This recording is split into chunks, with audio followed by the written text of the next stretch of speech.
Oke, terima kasih.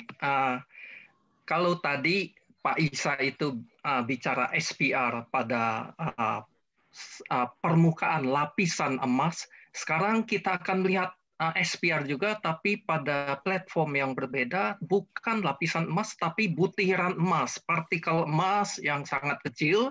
Sebelumnya, saya akan share dulu CV dari Ibu Priastuti Wulandari. Ibu Priastuti Wulandari itu mendapatkan S1-nya dari program studi fisika dari Universitas Pajajaran, kemudian dilanjutkan master di ITB, fisika juga, kemudian S3-nya di Tokyo Institute of Technology, lalu 2 kali postdoc di Tohoku University pada tahun 2008 sampai 2009, lalu postdoc di Kyushu University tahun 2017. Ibu Priastuti Wulandari itu sejak 2010 itu sudah berkecimpung dengan nanopartikel untuk melihat surface plasmon resonan pada partikel tersebut. Kemudian juga bekerja di solar cell ya, antara lain bagaimana memasukkan nanopartikel itu ke solar cell. Kemudian solar cell jenis dye-sensitized solar cell, dan terakhir itu solar cell jenis dari bahan perovskite. Lalu sejak 2015 itu juga bekerja di bagaimana mengfungsionalisasi nanopartikel emas itu untuk keperluan biosensor. Bu Priastuti itu 2 kali mengikuti Winter College di ICTP Italia tahun 2010 dan 2019. Baik, demikian riwayat hidup dari Ibu Priastuti Wulandari. Saya persilakan Bu Wulan untuk memulai presentasinya. Waktu yang diberikan itu 20 menit. Oke, terima kasih Pak Henry. Suara saya terdengar Pak ya? Ya, terdengar. Oke, saya akan share screen saya. Oke, terlihat Pak ya? Ya. Sebentar, saya coba slideshow. Oke, seperti ini kelihatan ya Pak? Oke, saya akan mulai. Oke, Assalamualaikum warahmatullahi wabarakatuh. Selamat siang menjelang sore Bapak dan Ibu serta saudara-saudara sekalian. Terima kasih pada panitia webinar yang telah memberikan kesempatan pada saya untuk sharing di dalam rangka IDL 2020 kali ini. Ya. Perkenalkan, saya Priastuti Wulandari, saya dari kelompok keahlian Fisika Magnetik dan Fotonik FMIPA ITB, dan saya juga anggota dari Himpunan Optik Indonesia. Oke, seperti yang dipaparkan oleh pembicara sebelumnya tentang bagaimana memanfaatkan biosensor atau sensor plasmonik ini untuk mendeteksi virus. Pada kesempatan ini juga saya akan mencoba men-share bagaimana memanfaatkan efek plasmon, terutama yang datangnya dari nanopartikel jenis logam untuk mendeteksi virus. Yang akan saya bahas ini masih bersifat basic ya. Jadi saya akan ceritakan juga beberapa contoh dari sensor plasmonik ini untuk mendeteksi virus yang sudah berkembang saat ini. Oke, kira-kira outline-nya seperti ini. Jadi saya akan mulai dari membahas apa itu nanopartikel logam dan sifat uniknya yang kita sebut sebagai localized surface plasmon resonance.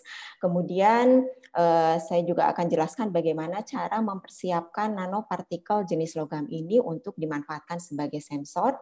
Dan saya akan ceritakan beberapa perkembangan dari sensor plasmonik nanopartikel ini untuk aplikasi deteksi virus, dan juga sensor plasmon kolorimetrik berbasis nanopartikel multilayer sheet yang sedang saya dan grup saya kembangkan saat ini. Oke, kita mulai dari membahas apa itu nanopartikel logam. Ya, nanopartikel logam ini memiliki sifat fisis dan kimia yang cukup unik, berbeda daripada keadaan bulk materialnya, di mana sifatnya ini sangat bergantung pada ukuran dan bentuk daripada si nanopartikel tersebut yang kita biasa sebut dengan quantum size effect. Sebagai contoh, bisa kita lihat di gambar sebelah kiri. Di sini adalah alloy dari gold dan silver nanopartikel dengan ukuran kira-kira 4 nanometer, di mana yang bisa kita lihat dalam bentuk solution di gambar sebelah kanannya, perubahan warna yang terjadi ini akibat dari perbedaan konsentrasi antara silver terhadap gold nanopartikelnya. Kemudian gambar yang di bawahnya kita lihat di sini adalah gold nanorod, di mana perubahan warna dari solutionnya ini terjadi akibat rasio yang berbeda antara core metal dengan lapisan capping organik materialnya. Sedangkan gambar yang di bawahnya kita lihat di sini ini adalah contoh dari silver nanoprisma, dan perubahan warna yang terjadi ini akibat adanya perbedaan ukuran dari lateral size silver nanoprisma tersebut. Nah, selain mengidentifikasi nanopartikel dari warna yang ditampilkannya, kita juga bisa dengan mudah melihat dari serapan atau absorbansi nanopartikel dalam bentuk solution itu dengan menggunakan UV spektrometer, seperti kita lihat di gambar sebelah kanan, di mana untuk contoh kasus gold nanopartikel terjadi pergeseran ke arah panjang gelombang yang lebih besar ketika si nanopartikel ini memiliki size yang lebih besar.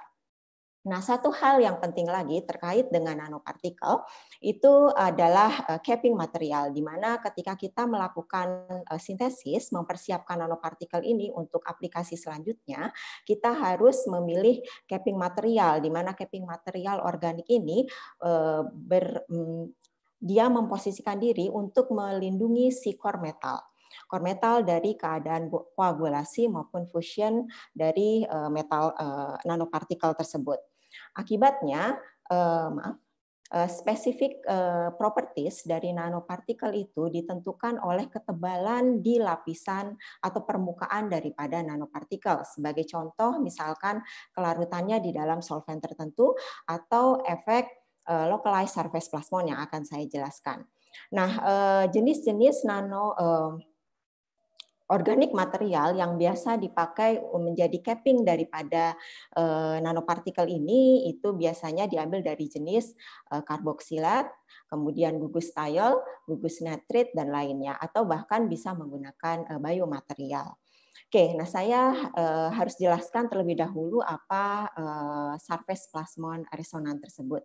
Nah, surface plasmon resonan ini terjadi pada lapisan antara atau interface antara permukaan logam dengan bahan dielektrik. Jadi ini merupakan gelombang permukaan elektromagnetik yang non-radioaktif, di mana berpropagasi secara dalam arah paralel di permukaan antara logam dengan lapisan dielektrik, seperti kita bisa lihat pada gambar sebelah kanan. Jadi kita lihat di sini osilasi daripada kolektif elektron ketika dikenai oleh cahaya luar yang memiliki frekuensi sama dengan frekuensi dari gelombang plasmon tersebut. Nah, sifat ini kemudian sangat bergantung pada permittivity dari lapisan metal dengan dielektrik materialnya, dan konstanta propagasinya bisa kita definisikan dengan persamaan seperti berikut. Nah, lalu bagaimana keadaan surface plasmon resonan ini ketika terjadi pada nanopartikel, ya?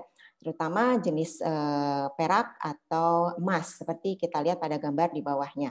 Di sini juga hal yang sama terjadi, di mana terjadi osilasi kolektif elektron ketika di-excite dengan cahaya. Dan ini akan menghasilkan medan listrik yang cukup besar. Dan pada area permukaan, ya area permukaan interface antara permukaan metal dengan bahan dielektrik di atasnya itu akan sangat sensitif sekali ketika ada penambahan material lain di atasnya. Sebagai contoh, bila kita adsorpsi dengan biomaterial seperti protein, maka akan terjadi yang namanya perubahan indeks bias. Nah, untuk nanopartikel ini sifat localized surface plasmon ini bergantung pada ukuran dan bentuk daripada nanopartikel. Sebagai contoh untuk gold atau silver nanopartikel dengan ukuran masih di bawah dari panjang gelombang yang digunakan untuk excite light-nya, itu memiliki surface plasmon di sekitar 510 nanometer. Nah, dari keadaan seperti ini artinya keadaan yang sangat sensitif di atas permukaannya dan timbulnya localized surface plasmon kemudian bisa dimanfaatkan untuk aplikasi salah satunya sebagai biosensor. Nah, sekarang kedudukan metal nanopartikel di dalam biosensor bisa kita lihat di sini. Kalau tadi kita lihat dari paparan pemateri sebelumnya bagaimana pemanfaatan biosensor atau biosensor teknik yang biasa digunakan saat ini itu adalah ELISA atau Enzyme Link Immunosorbent Assay, yaitu prinsipnya melihat interaksi antara antibodi dengan antigen ketika dimasukkan ke dalam lubang yang berjumlah sekitar 96, kemudian kita amati perubahan warnanya dengan diinisiasi oleh enzim. Sedangkan contoh teknik yang lain adalah menggunakan setup SPR, ya. Jadi di sini kita bisa melihat secara real time keadaan ketika kita masukkan jenis biomaterial di atasnya, jadi kita bisa melihat interaksi antara probe dengan analyte-nya. Nah, selanjutnya bagaimana dengan nanopartikel? Sejauh ini, nanopartikel memang dipakai untuk meningkatkan intensitas sinyal dan juga memperbaiki reliability daripada hasil diagnosisnya. Nah, pada umumnya, karena nanopartikel ini mudah untuk berubah warnanya ketika kita melakukan adsorpsi material di lapisan permukaannya, maka ini bisa dimanfaatkan sebagai detektor kolorimetrik. Detektor kolorimetrik ini adalah metode deteksi yang bisa kita lihat langsung dengan mata telanjang, dan akibatnya ini adalah metode yang cukup simpel dan mudah, jadi artinya tidak memerlukan sistem yang kompleks dari segi elektrik maupun dari segi optiknya. Oke, nah sebelum saya bahas tentang biosensor atau colorimetric sensor itu, saya akan coba bahas sedikit bagaimana caranya mempersiapkan atau melakukan sintesis daripada gold dan silver nanopartikel. Nah, pada umumnya untuk keperluan sensor, gold nanopartikel yang dipakai ini adalah gold nanopartikel yang di-capping dengan citrate, jadi dengan gugus karboksilat yang menempel di permukaan dari gold nanopartikel. Nah, material utama yang digunakan itu adalah chloroauric acid yang larut di dalam air, kemudian sebagai capping materialnya digunakan trisodium citrat dihidrat dengan struktur molekul seperti pada gambar ini. Nah, karena ini prosesnya adalah reduksi, maka proses pembentukan nanopartikel ini dapat terjadi kurang dari 5 menit, sehingga terbentuk nanopartikel dengan ukuran tertentu seperti pada gambar yang saya tampilkan ini. Selain itu juga ada beberapa cara dengan menggantikan capping material itu dengan bahan olil amin sehingga si nanopartikel ini bisa larut di dalam organic solvent seperti yang bawah ini. Contohnya adalah capping gold nanopartikel menggunakan olil amin dan prosesnya juga dilakukan dengan cara reduksi. Nah, sampai tahapan kita melakukan sintesis dengan reduksi ini, ada satu tahapan yang penting sebelum kita aplikasikan sebagai biosensor, kita harus melakukan yang namanya purifikasi. Karena pada proses sintesis ini kita tidak bisa menjamin bahwa 100% dari material utama itu akan menjadi nanopartikel. Jadi kita harus melakukan purifikasi untuk membuang ekstra daripada capping material ataupun ion daripada gold nanopartikel yang tidak terpakai. Nah, purifikasi yang dilakukan ini kita lakukan dengan sentrifugasi dengan kecepatan yang cukup tinggi, jadi di atas 10.000 rpm, untuk mendapatkan solution dari gold nanopartikel seperti diperlihatkan pada gambar sebelah kanan. Jadi tipikal karakteristik untuk gold nanoparticle in solution itu adalah merah. Ya, kemudian selanjutnya dari sintesis tersebut kita biasa melakukan karakterisasi yang cukup mudah, ya. Jadi dengan menggunakan tem untuk melihat size dan shape daripada nanopartikel tersebut dan juga melihat absorbansi kurva plasmonik dari nanopartikel yang dihasilkan. Sebagai contoh dari sintesis gold citra tadi itu didapatkan diameternya sekitar 15 nanometer, begitu juga untuk yang capping oleil amin. Dan karena ukurannya hampir sama, maka untuk kurva daripada plasmoniknya, puncak plasmoniknya juga tidak terlalu berbeda, dan dalam hal ini didapatkan puncak plasmoniknya itu sekitar 521 dan 527 nanometer untuk capping citrat dan oleil amin. Nah, karena satu hal yang penting seperti saya ceritakan tadi, karena kita harus melakukan purifikasi, maka kita harus melakukan karakterisasi yang paling mudah itu dengan menggunakan FTIR. Jadi di sini kita membandingkan antara capping material citrate saja dan citrate ketika dia tercapping di gold nanoparticle tersebut.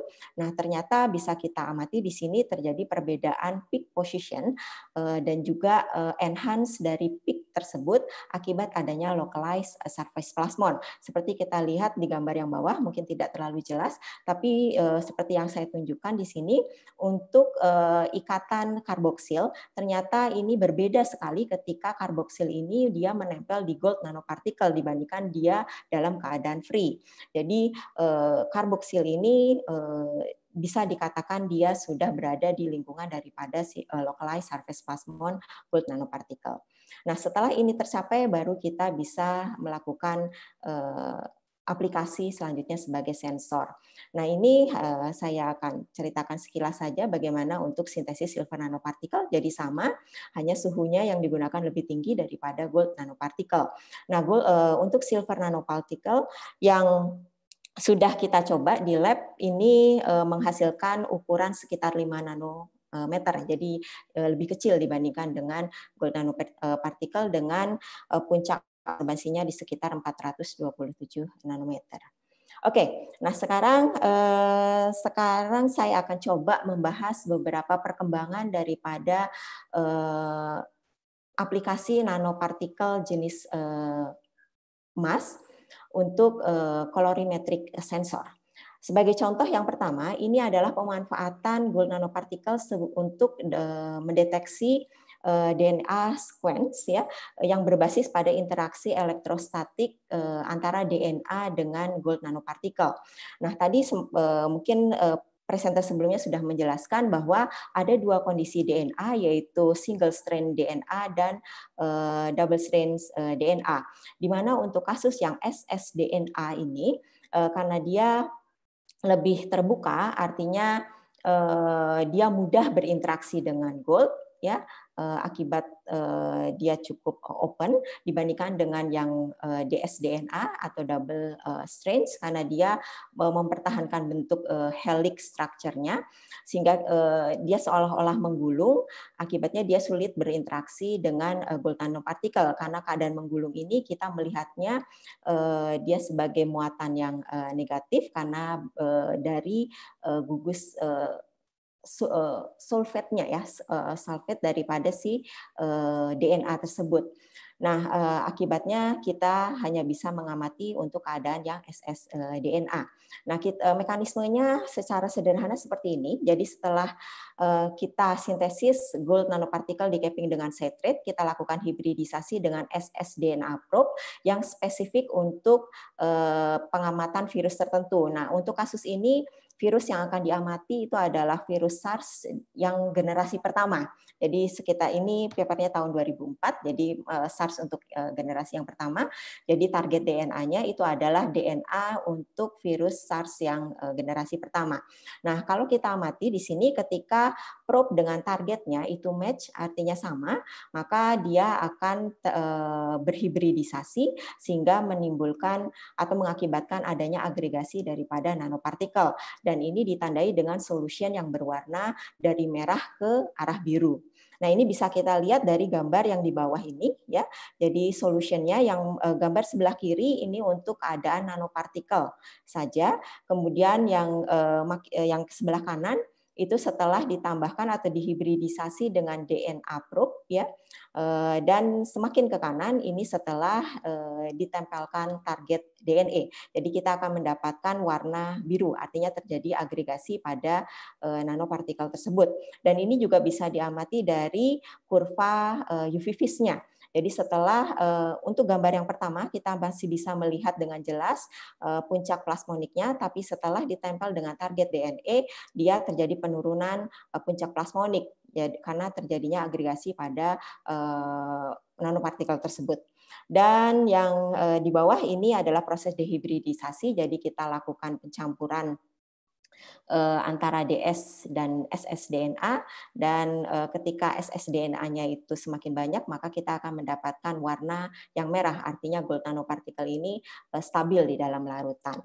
Nah, contoh kasus yang lainnya bisa kita lihat di sini untuk nanopartikel biosensor dengan base gold nanopartikel yang digunakan untuk mendeteksi virus hepatitis C ya. Jadi RNA dari virus hepatitis C. Nah, mekanismenya juga sama seperti sebelumnya. Jadi kita lihat di sini. Jadi setelah kita mempersiapkan gold nanopartikel yang di capping dengan citrate, kemudian dilakukan hibridisasi dengan menggunakan gugus thiol. Jadi thiol ini sebagai probe-nya. Kemudian ditempelkan RNA yang spesifik untuk virus hepatitis C atau yang tidak spesifik untuk hepatitis C. Jadi yang hijau ini yang spesifik untuk hepatitis C dan yang biru ini untuk yang tidak spesifik. Nah, kita lihat ternyata untuk yang spesifik terhadap hepatitis C virus, dia berhibridisasi dengan gugus thiolnya sehingga kita bisa melihat capping citrate-nya menjadi gambar yang bawah ini, jadi lebih panjang. Sedangkan untuk yang tidak spesifik, dia tidak bisa berikatan dengan thiol, sehingga kita hanya bisa melihat capping-nya itu adalah thiol itu sendiri, sedangkan RNA-nya itu lepas atau berada di lingkungan daripada solution-nya. Nah, kemudian sebagai penginduksinya digunakan nanopartikel lain dari gold, tapi dengan capping materialnya ini bermuatan positif, sehingga kita bisa melihat interaksi antara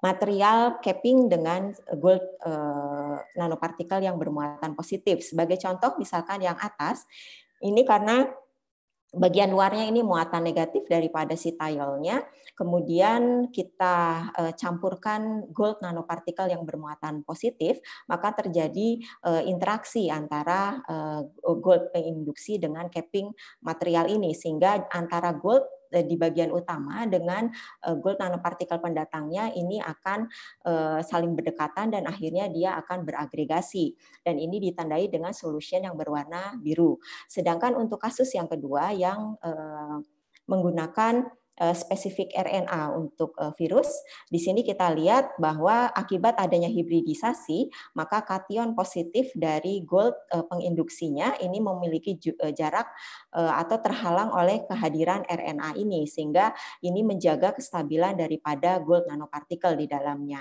Dan akibatnya kita bisa melihat solutionnya itu tetap berwarna merah. Jadi sampai dengan tahap ini kita bisa mengindikasikan bahwa kalau solutionnya berwarna biru, maka dia kita tandai sebagai sampel yang negatif, sedangkan yang merah ini sebagai sampel positif. Nah, kemudian untuk melengkapi pembuktian dari warna yang dihasilkan tadi, colorimetric, kita juga bisa buktikan dengan menggunakan kurva UV spektral, jadi melihat absorbansi dari larutan tersebut. Kita bisa lihat dari kurva sebelah kanan saja di sini. Jadi yang berwarna hitam ini adalah AU probe-nya yang ditempel dengan thiol tadi. Kemudian yang warna merah ini setelah dihibridisasi dengan RNA positif ya untuk virus, dan kemudian ditambahkan gold dengan kation atau dengan muatan positif ya. Dan ketika dia memang solution membentuk, artinya dia match antara atau RNA-nya itu adalah positif ya, maka dia akan menampilkan kurva yang berwarna merah. Sedangkan kalau negatif, dia akan menampilkan kurva yang berwarna hijau, artinya dia beragregasi ya. Kemudian contoh yang lain ini menggunakan capping untuk kation yang lain ya. Jadi sebenarnya prinsipnya sama. Jadi di sini menggunakan dua jenis kation, jadi ada yang menggunakan cisteamin dan satu lagi adalah CTAB, jadi menggunakan base ammonium bromide. Ternyata untuk yang capping cisteamin untuk kation yang positifnya itu lebih baik dibandingkan dengan amonium bromide. Jadi secara umum bisa kita lihat dari perubahan warna yang mencolok untuk menunjukkan bahwa sampel itu positif atau negatif. Kemudian contoh yang lainnya ini untuk kasus penggunaan biosensor dengan menggunakan gold nanorod. Jadi di sini gold nanorod-nya itu di capping dengan menggunakan gugus thiol. Bisa kita lihat skemanya di sini. Maaf, jadi ini menggunakan amonium bromide ya. Jadi seperti kasus sebelumnya. Jadi bukan thiol. Kemudian ditempelkan dengan antibody ya. Jadi dari amonium bromide kemudian ditempelkan antibody sebagai probe-nya dan antigennya ya sebagai targetnya. Dan ini dilakukan di dalam berbagai solution ya. Jadi ada yang buffer, kemudian serum ataupun menggunakan plasma dari darah. Nah, ketiganya ini menunjukkan hasil yang sama. Jadi ketika nanopartikel itu ditambahkan probe dan juga target dari material yang mau dideteksi, maka terjadi pergeseran ke arah panjang gelombang yang lebih besar. Seperti misalkan pada hasil kurva absorbansi sebelah kanan. Jadi yang berwarna hitam ini adalah gold nanorod-nya. Kemudian yang warna merah itu setelah dihibridisasi dengan menggunakan antibody, dan yang hijau setelah ditempel dengan antigen. Jadi dia semakin kurvanya semakin bergeser ke panjang gelombang yang lebih besar. Nah, seperti itu contohnya penggunaan daripada gold nanoparticle sebagai colorimetric di dalam solution. Nah, baru-baru ini juga dikembangkan bagaimana memanfaatkan sifat colorimetric daripada nanopartikel ini, tapi bukan dalam bentuk solution. Jadi sudah dalam bentuk dua dimensi, dalam bentuk flat substrate, namun tetap menghasilkan perubahan warna yang sangat menonjol. Nah, ini sedang dikembangkan oleh lab di mana saya bekerja. Jadi di sini coba dikembangkan colorimetric sensornya itu menggunakan inisiasi substrate-nya itu dari silver nanoparticle. Jadi kita lakukan layer by layer silver nanoparticle sebagai substrat inisiasi. Jadi bisa kita lihat di sini proses penempelan silver nanoparticle dilakukan secara Langmuir Shiver teknik ya. Jadi kita larutkan, kita suntikan larutan daripada silver nanoparticle itu di atas permukaan air dengan air dari media albitraf ini ya, seperti gambar sebelah kiri. Jadi yang warna biru ini adalah larutan daripada silver nanoparticle. Kemudian kita geser di samping kiri dan kanannya itu ada bar untuk menjamin silver nanoparticle ini tersebar merata dan dia berdekatan satu dengan sama lainnya ya, sehingga kita dapatkan single atau monolayer structure-nya itu seperti gambar yang di bawah ya. Nah, kurva ini hanya untuk menunjukkan kalau tekanan yang kita berikan ya, atau surface tension-nya itu sudah maksimal ya. Nah, untuk silver nanoparticle dalam keadaan single layer ya dalam 2 dimensi itu menampilkan surface plasmon itu di daerah sekitar 550 nanometer. Nah, ini juga bisa kita lihat dari perubahan warnanya. Ternyata kalau kita melakukan satu lapisan silver nanopartikel, dia akan memunculkan warna merah seperti ini. Kemudian setelah itu kalau kita tambahkan misalkan sampai 3 layer, maka dia akan mengalami perubahan warna. Dan ketika di atasnya, karena ini akan diaplikasikan sebagai colorimetric sensor, maka sebagai probe-nya itu ditambahkan gold nanopartikel yang di-capping dengan oleil amin. Jadi gambar yang ketiga ini yang agak keunguan, ini setelah silver nanopartikel itu ditempel dengan gold nanopartikel sebagai probe untuk tempat menempel biomaterial yang lainnya selanjutnya. Nah, cara yang lainnya selain dengan menggunakan AU gold nanoparticle capping oleil amin juga dilakukan penumbuhan atau dengan menggunakan probe dari gold nanoparticle dengan capping citrat seperti gambar di sebelah kiri. Nah, untuk keperluan gold nanoparticle dengan capping citrat, ini kita butuh probe-nya itu dari biomaterial jenis biotin dan streptavidin. Jadi dia sebagai penginisiasi supaya dapat menangkap atau tempat menempel dari material target selanjutnya. Jadi bisa kita lihat di sini ketika dia sudah ditempel dengan probe material terjadi perubahan warna. Ya, dan kalau secara umum kita lihat di sini perubahan warnanya juga cukup dominan. Jadi untuk keadaan sebelum gold nanopartikel itu ditempelkan dia masih merah. Kemudian seiring bertambahnya konsentrasi daripada lapisan gold nanopartikel yang di-capping dengan biotin tadi, maka dia menuju ke arah ungu seperti ini.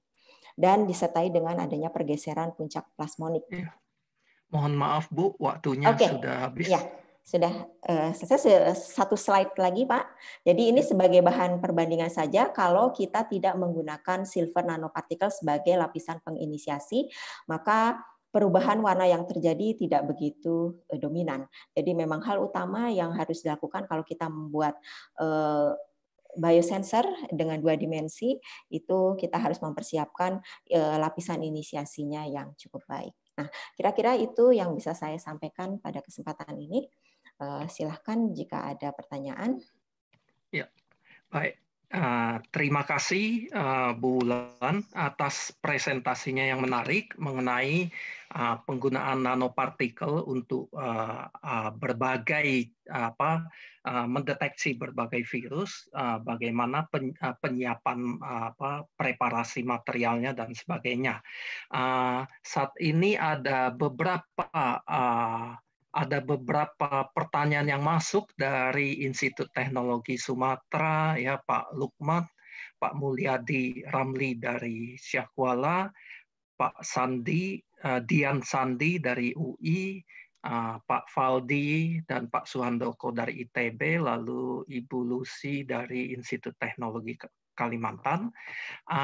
Pertanyaannya mengenai ya antara lain ya bagaimana mengontrol ukuran nanopartikel yang cocok untuk mendeteksi virus ya.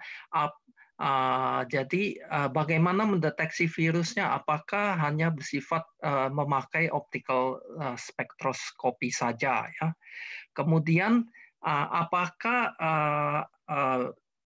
gold nanopartikelnya bisa diganti dengan alloy yang lain, misalnya AU, CU ya, emas dan tembaga misalnya.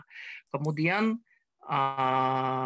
bagaimana, apakah mungkin ya target itu membunuh virus COVID melalui teknik, jadi ini bukan mendeteksi tapi membunuh virusnya menggunakan teknik plasmonic heating ya. Saya rasa itu dulu, silakan dijawab. Oke, yang pertama ya Pak ya, ini terkait dengan ukuran daripada nanopartikel ya. Jadi kalau untuk keperluan nanopartikel ini sebagai sensor untuk mendeteksi virus, ya tentu kita harus tahu ukuran virusnya terlebih dahulu. Nah, selanjutnya setelah kita tahu ukuran dari virusnya, baru kita bisa memikirkan bagaimana mempersiapkan ukuran daripada nanopartikel tersebut. Ya, jadi memang betul kita bisa merancang sebelumnya ukuran nanopartikel yang akan kita buat.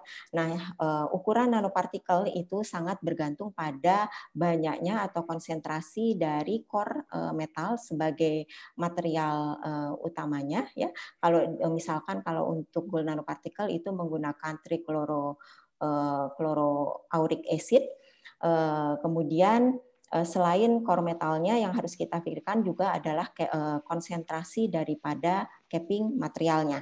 Jadi untuk kasus yang sudah saya coba, misalkan kalau kita ingin membuat nanopartikel dengan ukuran sekitar 15 nanometer, maka kita memerlukan capping dengan konsentrasi daripada capping dengan gold nanopartikel itu sekitar rasio 1 banding 1.